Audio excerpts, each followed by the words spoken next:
नमस्कार प्रेक्षकांनो, आजच्या एपिसोडमध्ये इथे आता दुष्यंत आणि कृष्णा दोघेजण चिखलात पडलेले असतात. त्यानंतर दोघे एकमेकांकडे बघत बसतात. कृष्णा आता उठून उभी राहते आणि आपली साडी वगैरे व्यवस्थित करत असते. तेव्हा इथे दुष्यंत चिखलात पडल्यानंतर त्याला खूप जास्त राग आलेला असतो, कारण त्याला चिखल, गावची माती आणि गाव अजिबात आवडत नाही. तेव्हा तो इथे खूपच चिडलेला असतो, कारण तो चिखलात पडलेला असतो. तेव्हा इथे त्याची चिडचिड झालेली बघून इथे खूपच जास्त कृष्णाला हसायला आलेलं असतं. तेव्हा कृष्ण हसल्यानंतर इथे आता दुष्यंत म्हणत असतो की 1 मिनिट, माझ्यावरती हसायचं नाही हां, मी आत्ताच सांगतो. तेव्हा त्याला उठता येत नसतं. उठत असताना त्याचे पाय घसरत असतात. तेव्हा कृष्णा म्हणत असते की द्या, हात द्या, मी उठवते. तेव्हा दुष्यंत म्हणतो त्याची काहीच गरज नाही आहे आणि तो स्वतःहूनच उठतो. तेव्हा प्रेक्षकांनो, इथे कृष्णा म्हणत असते दुष्यंतला भुंगाड. तेव्हा तो म्हणतो बोलताना नीट बोलायचा. तेव्हा कृष्णा म्हणते नाही हो, म्हणजे इथे गाडी चालवताना भुंगाड गाडी चालवायची नाही असं म्हणत होते. गावचे रस्ते आहेत ना, मग काय होतं, माणूस पडू शकतो, जसे तुम्ही आता पडलात. तेव्हा दुष्यंत म्हणत असतो की 1 मिनिट, जास्त बोलू नकोस, कळलं ना, हे सगळं तुझ्यामुळे झालंय. मी जर वेळीच ब्रेक दाबला नसता ना, तर तू आता इथे माझ्यासमोर उभं राहून बोलू शकली नसतीस, तोंडावरती पडली असतीस, कळते का तुला. तेव्हा कृष्ण म्हणत असते हो का, हा रस्ता काही तुमचा नाही आहे, तुम्ही कुठूनही गाडी चालवाल. मी बरोबर माझ्या रस्त्यानेच जात होते, तुम्हाला ह्या चिखलातून गाडी चालवता आली नाही ते तुम्ही बोला. तेव्हा तो म्हणतोय गप्प बसा, तुला माहिती नाही मी कोण आहे ते, म्हणून तू एवढं बोलतेस. तुला जेव्हा कळेल ना मी कोण आहे ते, तेव्हा तुझी बोलायची हिंमत होणार नाही. तेव्हा कृष्णा म्हणते हो का, अरे बापरे, मला नाही माहिती तुम्ही कोण आहात ते, मला तर भीतीच वाटली. तेव्हा दुष्यंत म्हणतो कळेल कळेल तुला. तेव्हा तिथे आता दोघांमध्ये वाद सुरू होतो. त्यानंतरला दुष्यंत आपल्या रस्त्याने निघून जातो. तर प्रेक्षकांनो, कृष्णाला बघण्यासाठी घरी स्थळ आलेलं असतं. काही माणसं तिला बघायला आलेले असतात आणि कृष्णा सूर्याचा जीव वाचवायला गेलेली असते. तेवढ्यातच प्रेक्षकांनो, इथे आता भक्ती त्यांना चहा पाणी वगैरे देते. तेव्हा आलेली आता मंडळी असते, ते विचारत असतात की मुलगी कुठे आहे, ती अजून बाहेर आली नाही. तेव्हा भक्ती म्हणत असते की ती तयार होते. तेव्हा सविता तिची आई म्हणत असते ती अजून तयार होते, अजून तयार नाही झाली ती. तेव्हा भक्ती म्हणते नाही. तेव्हा सविता म्हणते थांब, मीच तिला आता बाहेर घेऊन येते आणि ती आता रागारागाने जाणार. तेवढ्यात प्रेक्षकांनो, तिथे कृष्णा आलेली असते. कृष्णा म्हणते आले म्या. तेव्हा तिथे आता कृष्णाच्या आधी मंडळी पोचलेली असते. तेव्हा कृष्णा आपले केस वगैरे व्यवस्थित करून त्यांच्यासमोर उभी राहते. तर प्रेक्षकांनो, दुष्यंत येणार, आज त्याचा वाढदिवस आहे म्हणून इथे जय्यत तयारी करण्यात आलेली असते. तेव्हा इथे बाळसाबाई आपल्या मुलाची आतुरतेने वाट बघत असते. तेवढ्यातच तिथे ती आता काही बोलायच्या आधी दलपत तिथे येतो आणि म्हणत असतो की तुम्हाला काय म्हणायचं आहे बाळसाबाई, ते आमच्या लक्षात येत आहे, पण अजूनपर्यंत दुष्यंत का आला नाही आहे ते कळत नाही आहे. आत्तापर्यंत त्याने पोचायला हवं होतं. तेव्हा इरावती म्हणत असते नक्की दुष्यंतला यायचं आहे ना, नाही म्हणजे त्याला गावाबद्दल किती आपुलकी आणि प्रेम आहे हे आपल्या सगळ्यांनाच माहिती आहे. तेव्हा मला असं वाटतंय की तो येईल की येणं कॅन्सल करेल. तेव्हा इथे आता दुष्यंतची गाडी तेवढ्यातच आलेली असते आणि प्रेक्षकांनो, इथे आता दुष्यंतची अवस्था बघितल्यानंतर बाळसाबाईला खूप मोठा धक्का बसतो, कारण दुष्यंत पूर्णपणे चिखलात माखलेला असतो. तेव्हा दुष्यंत म्हणत असतो की आई बघ, तू म्हणाली होतीस ना की गावाला ये म्हणून, म्हणून मी इथे येत नाही. बघ मी चिखलात पडलो आहे, माझे कपडे, माझे शूज, माझं हे महागडं शर्ट सगळं काही खराब झालं आहे. बघा बघा, तुम्ही सगळेजणं बघा, माझ्या कपड्यांची अवस्था बघा. तेव्हा इथे आता तिथे उभी असलेली सगळी माणसं दुष्यंतकडे बघत असतात. त्याचे केस, त्याची पूर्ण टी शर्ट, शर्ट, शूज, सगळे कपडे त्याचे माखलेले असतात. गाडीसुद्धा त्याची चिखलात पडलेली असते. तो म्हणतो नाही आई, मी पुन्हा गावाला येणार नाही.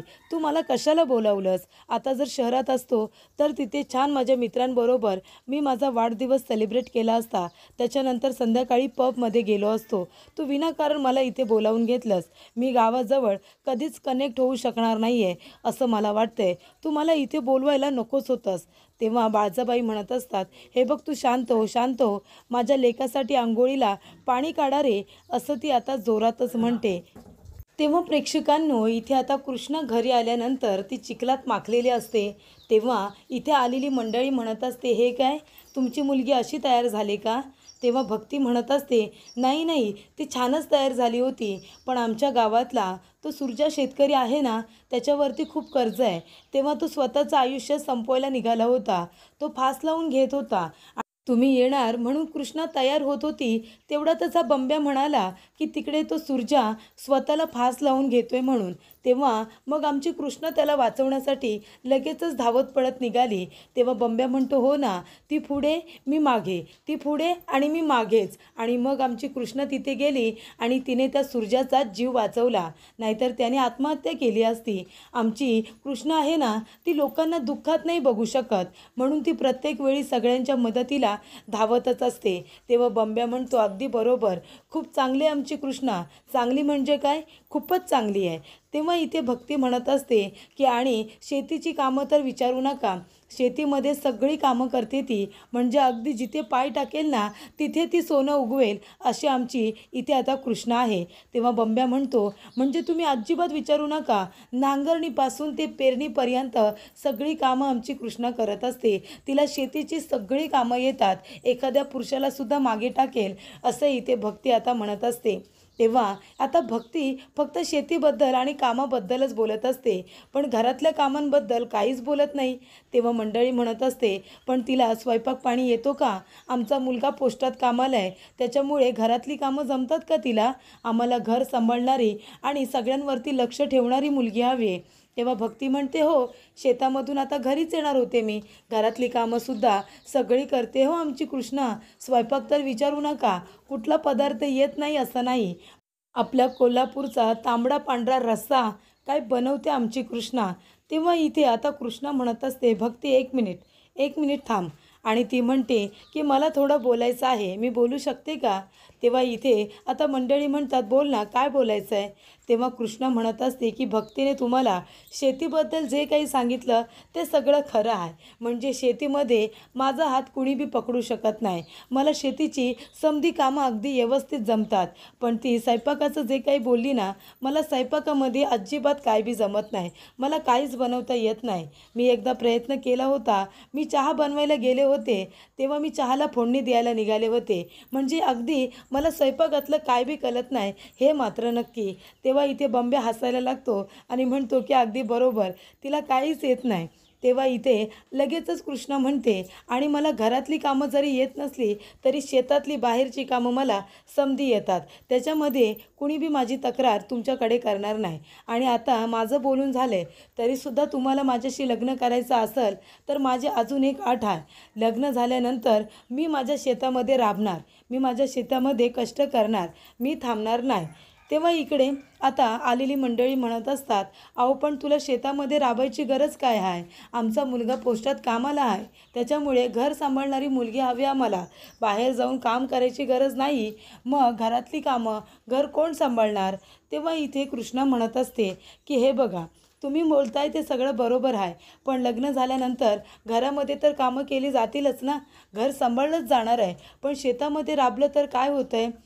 तुमच्याकडे शिक्षणाची डिग्री आहे, माझ्याकडे माझ्या बाच्या शब्दांची डिग्री आहे. म्हणजे बघा ना, माझ्या बाची शिकवण नेहमी माझ्याबरोबर असते. आणि ती म्हणजे माझा बा म्हणायचा की शेतकरी हा जगाचा पोशिंदा आहे, त्याच्यावरती अगदी माणसांपासून ते किड्या मुंग्यांपर्यंत सगळ्यांची पोट भरायची जबाबदारी आहे.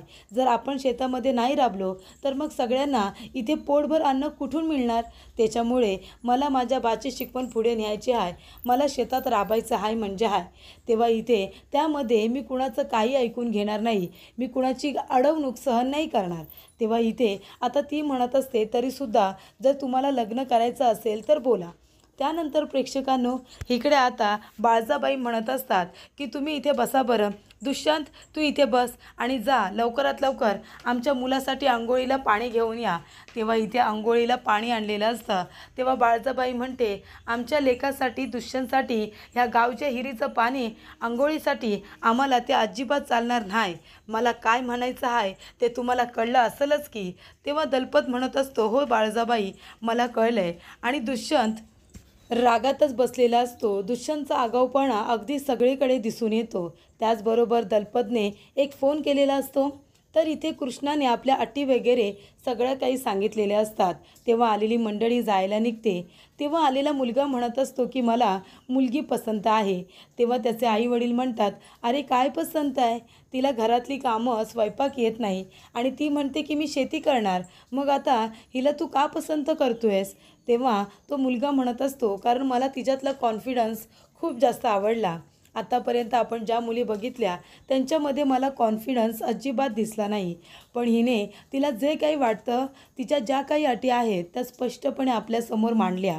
त्याच्यामुळे मला हिचं खूप जास्त कौतुक वाटतंय. तेव्हा तो मुलगा म्हणत असतो की मला हिच्याशीच लग्न करायचं आहे. तुझ्या अटी मान्य केल्या जातील आणि शेताबद्दल जर तू बोलतेस तर तुझ्या वडिलांनी तुला जे काही सांगितलं आहे ते अगदी बरोबर आहे आणि तुला जर पुढे शेतामध्ये कष्ट करायचे आहेत तर माझी काही हरकत नाही आहे. तेव्हा प्रेक्षकांनो, इथे आता मुलाने कृष्णाबरोबर लग्न करण्यासाठी होकार दिलेला असतो, कारण कृष्णाचा हा स्वभाव त्याला फारच जास्त आवडतो. तो म्हणतो घरातली कामं काय सगळेजणच करतात, पण बाहेर जाऊन अशी शेतीची कामं एवढी कष्टाने करणं याच्यासाठी सुद्धा खूप मेहनत लागते. तेव्हा ती माणसं म्हणतात की आता तुला जर मुलगी पसंत आली तर आम्ही कोण अडवणार? तेव्हा मुलाची आई म्हणत असते की सविताताई, आम्हाला मुलगी पसंत आहे हो तुमची. तेव्हा इथे आता सविताला, भक्तीला, त्याचबरोबर इथे कृष्णाला सगळ्यांनाच आनंद होतो. बंब्या तर खूपच जास्त हसायला लागतो. त्यानंतर प्रेक्षकांनो, इकडे आता मंडळी म्हणतात की आम्ही लवकरच लग्नाची बोलणी करायला परत येऊ. तेव्हा जात असताना मुलगा इथे आता फक्त कृष्णाकडेच बघत असतो. तेव्हा बंब्याला खूप आनंद होतो. बंब्या म्हणत असतो की अरे वा, चला, म्हणजे आता कृष्णाताईचं लग्न होणार. त्यानंतर प्रेक्षकांनो, आता दुष्यंत आंघोळीला बसलाय. म्हणजे काय, इथे बाहेरून आता छान असं फिल्टर केलेलं पाणी मागवलेलं असतं. म्हणजे इथे अगदी बिस्लरीचे कॅन आलेले असतात आणि त्या पाण्याने दुष्यंत आंघोळ करणार असतो. तर प्रेक्षकांनो, इथे बघा, आता बाहेरून आणलेलं पाणी इथे आता मोठ्या भांड्यामध्ये टाकलं जातं आणि त्याच्यामधून इथे दुष्यंतची आई बाळजाबाई ती आता स्वतःच्या हाताने आपल्या मुलाला अंघोळ घालत असते. अगदी खसा त्याला चोळून चोळून इथे बाळजाबाईंनी आता अंघोळ घातलेली असते आणि त्याच्या अंगाला लागलेला संपूर्ण चिखल तिने आता काढलेला असतो. तर प्रेक्षकांनो, इथे आता कृष्णा खूपच जास्त खुश असते, कारण फायनली तिचं लग्न हे ठरलेलं असतं. तेव्हा भक्ती म्हणत असते, कृष्णा कृष्णा, अगं मला खूप आनंद झाला आहे, फायनली तुझं लग्न ठरलं. तेव्हा कृष्णा म्हणते, अगं हो हो, एवढी खुश काय होती आहेस? आत्ताशी ते लोक बघून गेलेत, अजून बोलणी व्हायची बाकी आहेत ना, एवढी खुश नको होऊस. तेव्हा बंब्या म्हणत असतो, अगं कृष्णाताई, ते सगळं जाऊ दे, आता त्या लोकांना तू खूपच जास्त आवडलीस, खास करून त्या मुलाला. तो मुलगा कसा बघत होता तुझ्याकडे, तो पार तुझ्या प्रेमात वेडा झाला आहे, वेडा असं मला वाटतंय. तो तुझ्याशीच लग्न करणार. तेव्हा इकडे आता कृष्णा म्हणत असते, गप्प बस रे तू, अजून बोलणी तर बाकी आहेतच ना. तेव्हा कृष्णा आपल्या आईकडे येते आणि म्हणत असते, आहे तू खुश आहेस ना? तेव्हा सविता तिच्याकडे बघते आणि काहीसुद्धा बोलत नाही, सरळ ती तिथून निघून जाते. तेव्हा इथे कृष्णा इतक्या आता प्रेमाने तिच्याकडे बघून हसत असते, पण तिच्याकडे काही न बोलता सरळ आता सविता तिथून निघून जाते. तेव्हा प्रेक्षकांना कृष्णाला फार वाईट वाटतं. कृष्णा तिच्याकडे बघते, तिच्या डोळ्यामध्ये पाणी आलेलं असतं. तेव्हा प्रेक्षकांनो, भक्ती तिच्याजवळ येते आणि तिला म्हणते, काय झालं कृष्णा? तेव्हा कृष्णा म्हणत असते की भक्ते, अगं तुझं लग्न झालं, तू गेलीस, तू इथे आता आरामाला आली आहेस असं आईने सांगितलं, बरोबर की नाही? माझं लग्न झाल्यावर मी सुद्धा आता इथनं निघून जाणार गं, म्हणजे मी आता पुन्हा इथे कधीच आता सारखी येणार नाही. मग तरीसुद्धा आई माझ्याशी नीट का बोलत नाही गं? जेव्हा मी इथून निघून जाईन, माझी पाठवणी होईल, तेव्हा तरी आई मला मुलगी मानेल का गं? तेव्हा तरी आई माझ्या डोक्यावरून हात फिरवेल का? मला इथे मायेने इथे आपल्या जवळ घेईल का? सांग बरं तू. तेव्हा इथे भक्ती म्हणत असते, कृष्णे शांत होतो, तू नको बरं वाईट वाटून घेऊ. तेव्हा कृष्णा म्हणते, कसं नको गं वाईट वाटून घेऊ? त्यावेळेला माझी काय चुकी होती सांग ना. आई आणि माझी लहान बहीण पूजा या दोघीजणी मला आपलं कधीतरी मानतील का? तेव्हा इथे आता काकांनी जेव्हा स्वतःला संपवलं होतं, त्यांनी आत्महत्या केली होती, तेव्हा सविता खूपच जास्त रडत होती आणि त्यावेळेला कृष्णा तिथे येते. कृष्णा येताना म्हणते, आई नको रडू गं. तेव्हा सविता म्हणते, गप्प बस तू, लांब हो माझ्यापासून, लांब हो. अहो का तुम्ही आत्महत्या केली? आता तुमच्यानंतर मी आपल्या मुलींना कसं सांभाळणार आहे सांगा ना, कसं त्यांना लहानाचं मोठं करणार आहे? तेव्हा कृष्णा म्हणते, आई नको रडू, मी आहे ना. तेव्हा इथे सविता म्हणत असते, गप्प बस तू, हे सगळं तुझ्यामुळे झालं आहे.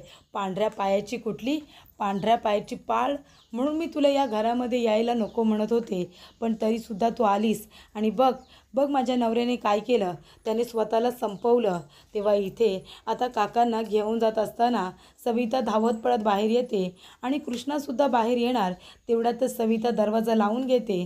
कृष्णा म्हणत असते की आहे दरवाजा उघड ना, मला बाला एकदा शेवटचं बघू दे, आहे दरवाजा उघड ना. तरीसुद्धा इथे सविता काही दरवाजा उघडत नाही प्रेक्षकांनो.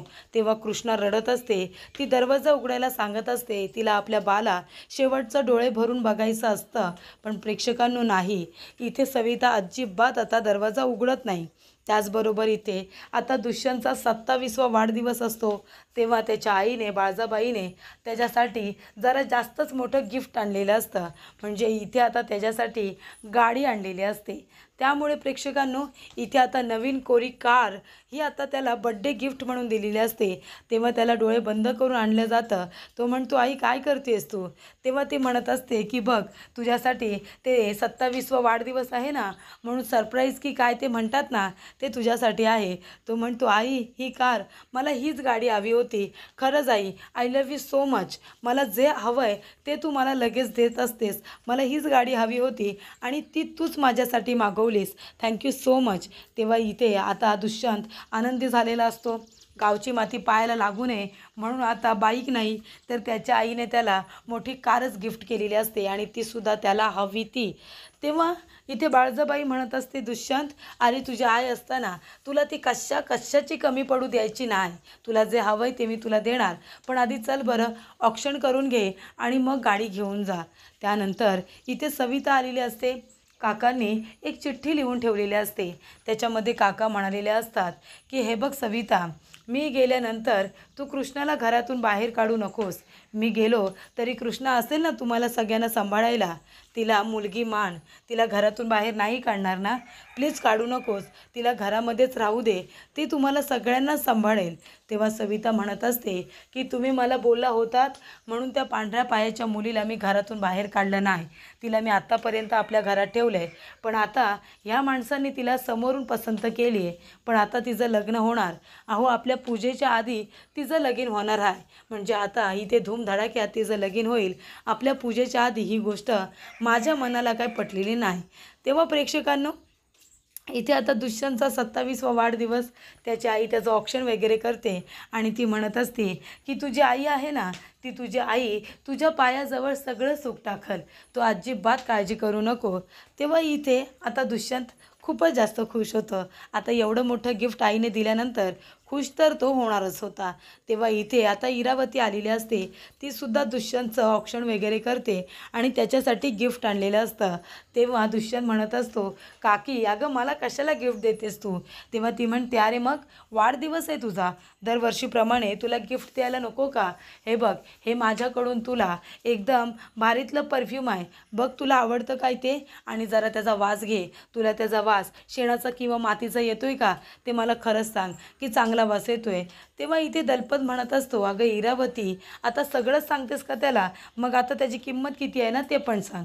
ती म्हणते, मग काय झालं सांगितलं तर, आता गिफ्ट दिले म्हटल्यानंतर खोलून बघणारच आहे ना, तेव्हा शेंडच बाहेर येणार आहे. मग जर मी आधीच सांगितलं तर कुठे बिघडलं, बरोबर की नाही दुष्यंत. तेव्हा दुष्यंत म्हणतो, हो काकी अगदी बरोबर, काका असू दे रे, मला दरवर्षीप्रमाणे हे गिफ्ट खूपच जास्त आवडले. त्यानंतर दलपत येतो. दलपत म्हणत असतो की तुला माझ्याकडून हे छोटंसं गिफ्ट आणि वाढदिवसानिमित्त खूप खूप आशीर्वाद आणि शुभेच्छा. तेव्हा इथे दुष्यंतला फार आनंद होतो. नंतर इथे दुष्यंतचे वडील त्याच्यासाठी गिफ्ट घेऊन येतात, पण दुष्यंत त्यांच्या तोंडाकडे बघायला तयार नसतो. तो इकडे तिकडे बघत असतो.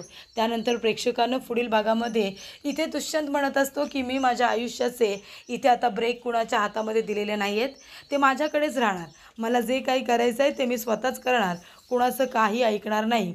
त्यानंतर आता दुष्यंत गाडी घेऊन जात असताना ती खड्ड्यामध्ये अडकते. तेव्हा तो म्हणतो की एक्सक्यूज मी, जरा मला मदत करा ना माझी गाडी बाहेर काढायला. तेव्हा इथे कृष्णाच तिथे असते. कृष्ण आपल्या बैलगाडीला त्याची गाडी आता बांधते आणि ती बैलगाडीने ओढत ओढत खड्ड्यातून आता बाहेर काढली जाते. तेव्हा कृष्ण म्हणते, बघितलंत ना, म्हणजे आमची बैलगाडीच कामाला आली ना, तुमच्या एवढ्या मोठ्या गाडीचा काही उपयोग नाही.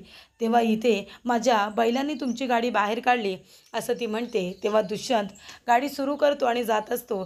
तेव्हा इथे त्याच्या गाडीने आता संपूर्ण चिखल कृष्णाच्या कपड्यांवरती उडालेला असतो. तेव्हा कृष्ण आता रागातच त्याच्याकडे बघत असते. तिला असं वाटतं की दुष्यंतने हे सगळं मुद्दामून केलं की काय.